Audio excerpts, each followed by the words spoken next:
લાગે છે જનતાના આક્રોશનો સામનો કર્યા પછી તંત્ર દોડતું દેખાઈ રહ્યું છે। વિશ્વામિત્રી નદીમાં ફરી પૂર ન આવે તે માટે આજે બીજી બેઠક મળી। ભારત સરકારના પૂર્વ સચિવ નવલા વાલાજી અને મુખ્યમંત્રીના સલાહકાર રાઠોડ સાથેની બેઠકમાં સૂચના થઈ। મ્યુનિસિપલ કમિશનર દિલીપકુમાર રાણાએ વિસ્તારથી માહિતી આપી। અન્ય મેમ્બરો મિસ્ટર ભાટી અને મિસ્ટર રાય એ પણ હતા, આમંત્રિત મહેમાનો પણ હતા। એટલે એ જે કમિટીમાં વિશ્વામિત્રીમાં જે પૂર આવ્યું એના માટે શું પગલાં ભરી શકાય એની પ્રાથમિક ચર્ચા વિચારણા થઈ છે।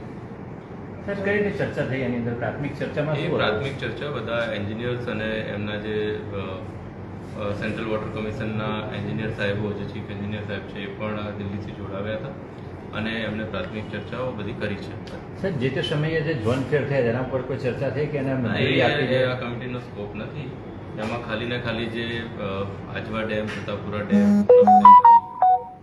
એમાં કઈ રીતે પાણી પૂરમાં ઓછું કરી શકાય અથવા એને નિવારી શકાય એની માટેની ચર્ચા। કોઈ એન્ક્રોચમેન્ટની રિપોર્ટ સબમિટ કરવામાં આવે છે? નહીં, એ મેં આપને પુનઃ કહું છું, એ આ કમિટીનો સ્કોપ નથી એન્ક્રોચમેન્ટનું।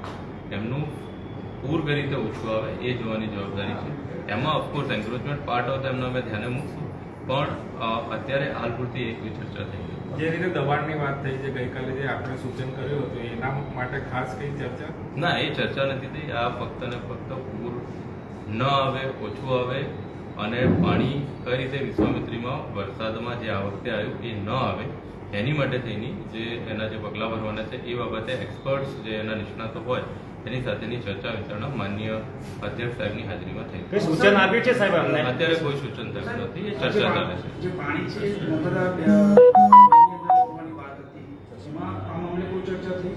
એ ચર્ચા નથી થઈ। ખાલી ને ખાલી હું આપને પુનઃ કહું છું કે જે પૂર આવે એને કઈ રીતે એ પૂરને નિવારી શકાય એની માટેના નિષ્ણાતો સાથે ચર્ચા વિચારણા થઈ હતી। હજી કોઈ કોન્ક્રીટ પગલા પર અમે પહોંચ્યા નથી।